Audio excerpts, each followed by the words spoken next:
ایک نوجوان یتیم لڑکا تھا جس کے دل میں خیال آیا کہ مدرسے میں جا کر دین کی تعلیم حاصل کی جائے۔ تو اس کے جو محلے کے اور گاؤں کے لوگ تھے کہنے لگے تو یتیم ہے، تیرے پاس کچھ ہے نہیں، مدرسے میں پڑھائی کرنے چلا جائے گا تو کھائے گا کہاں سے، پیسے کیسے کمائے گا۔ مولانا روم کہتے ہیں کہ اس کے دل میں ایسا یقین پیدا ہوا، شوق پیدا ہوا دین حاصل کرنے کا کہ اس نے کسی کی نصری اور جنگل کی طرف چلا گیا۔ جنگل میں ایک جھوپڑی بنا کر رات کو وہ اس جھوپڑی کے اندر رہتا اور دن میں مدرسے جا کر تعلیم حاصل کرتا۔ ادھر ایک بادشاہ کی لڑکی اپنے سہیلیوں کے ساتھ اور کچھ ان کے باڈی گارڈ سپاہی تھے اسی جنگل میں گھومنے گئی تو ان سپاہیوں سے اور اپنی سہیلیوں سے بچھڑ گئی۔ روتے روتے وہ لڑکی جب اس جھوپڑی کے پاس پہنچی، شام کا وقت ہو چکا تھا، اس نوجوان کو دیکھا تو کہنے لگی کہ رات ہو چکی ہے اور میرے تمام ساتھی مجھ سے بچھڑ گئے ہیں، کیا میں آپ کے ساتھ رہ سکتی ہوں؟ اس نوجوان کے دل میں خیال آیا کہ رات ہے، تنہائی ہے، جنگل کے اندر کوئی دوسرا نہیں ہے، اس لڑکی کو اپنے ساتھ رکھنا مناسب نہیں ہے۔ پھر دل میں خیال آیا کہ اگر رات میں اس کو باہر چھوڑ دیا جائے تو اس کو جانور وغیرہ پھاڑ چیڑ کر کھا جائیں گے۔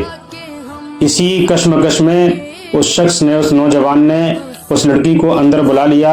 اور ایک حدیث اس کے ذہن میں آئی کہ اللہ کے نبی صلی اللہ تعالیٰ علیہ وسلم فرماتے ہیں کہ تنہائی کے اندر اگر مرد اور عورت ہوں تو تیسرا وہاں پر شیطان ہوتا ہے۔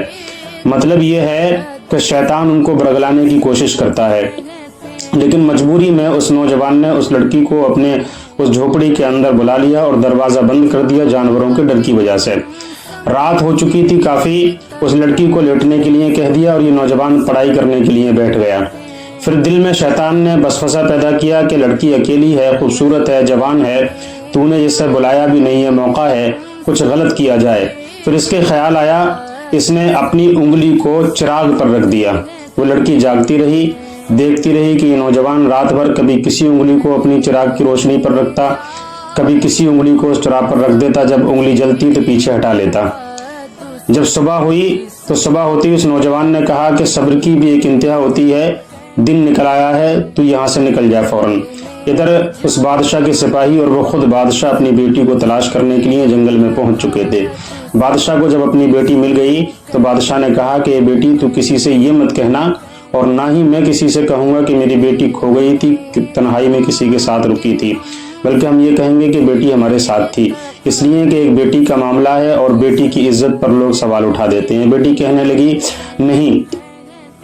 بادشاہ کہنے لگا کہ اس نوجوان کو قتل کیا جائے گا، کہیں اس نے اگر کسی سے کہہ دیا کہ بادشاہ کی بیٹی رات بھر میرے پاس تھی تو میری عزت تمام دنیا کے اندر بدنام ہو جائے گی، اس لیے اس کو قتل کرنا ضروری ہے۔ وہ لڑکی کہنے لگی کہ میرے والد، جس شخص نے مجھ پر احسان کیا، جو میرا محسن ہے، جس نے تنہائی کے اندر مجھ پر احسان کیا، میری طرف نظر بد سے بھی نہیں دیکھا، آپ اس کو قتل کریں گے؟ بادشاہ نے کہا کہ ہاں اس کو قتل تو کرنا پڑے گا۔ اس نوجوان کو پکڑ لیا گیا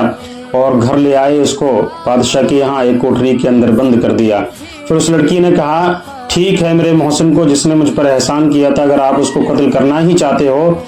تو ایک بات جو میں اس سے پوچھنا چاہتی تھی وہ مجھے پوچھ لینے دیجئے، پھر جو چاہیں وہ کرنا آپ۔ ایک پردہ ڈالا گیا، اس نوجوان کو بلایا گیا، پردے کے پیچھے اس لڑکی کو کھڑا کیا گیا، بادشاہ بھی وہاں پر موجود تھا۔ وہ لڑکی کہنے لگی کہ اے میرے محسن، رات کی تنہائی میں بھی جاگ رہی تھی، نیند مجھے بھی نہیں آ رہی تھی، آپ بھی نہیں سو رہے تھے، پر یہ ماجرا کیا تھا کہ آپ اپنی انگلی کو چراغ کی لو پر رکھتے تھے، جب انگلی جلتی تھی تو واپس اس کو ہٹا لیا کرتے تھے، یہ کیا معاملہ تھا؟ آپ نے پورے ہاتھ اپنے جلا لیے تھے۔ تو وہ شخص نوجوان کہنے لگا کہ میں نے نبی کریم صلی اللہ تعالیٰ علیہ وسلم کی ایک حدیث پاک پڑھی تھی جس میں یہ فرمایا گیا ہے کہ جو زناکاری کرتے ہیں، عیاشیاں کرتے ہیں، فحاشیاں کرتے ہیں، ان کو جہنم کے نیچے والے طبقے کے اندر ڈالا جائے گا۔ تو جب شیطان مجھے برگلاتا تھا تو میں دل میں یہ خیال کرتا تھا کہ جہنم کی اتنی تپش والی آگ ہے، اس آگ کے اندر ڈالا جاؤں گا اگر میں نے غلط راستہ چن لیا، اس لیے میں اپنی انگلی کو چراغ کی لو پر رکھتا تھا اور میں یہ سوچتا تھا کہ اگر میرا جسم اس آگ کو برداشت کر لے گا تو شاید جہنم کی آگ کو بھی برداشت کر لے، لیکن میں جب جلتی تھی انگلی تو فوراً ہٹا لیا کرتا تھا اور دل میں خیال آتا تھا کہ چراغ کی ذرا سی روشنی، لو کی آگ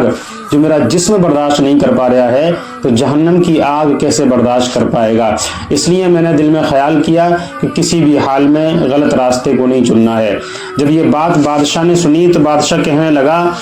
کہ نوجوان تو رسول اللہ صلی اللہ تعالیٰ علیہ وسلم کا سچا عاشق نکلا، تجھے پھانسی نہیں دی جائے گی، تجھے قتل نہیں کیا جائے گا۔ جو عاشق رسول ہوتے ہیں ان پر ظلم نہیں کیے جاتے ہیں، بلکہ ایسے سچے عاشق رسول کے ساتھ تو میں اپنی بیٹی کی شادی کروں گا، اور میرے مرنے کے بعد اس بادشاہت کا، اس تخت و تاج کا بادشاہ بھی تو ہی بنے گا۔ جب نوجوان نے یہ بات سنی تو نعرے لگا کر کہنے لگا کہ اے لوگوں، جو مجھ سے کہتے تھے کہ دین پڑھ کر تو کیا حاصل کرے گا، دیکھ لو اگر اللہ چاہے تو دین پڑھنے والوں کو بھی بادشاہت عطا فرما دیتا ہے۔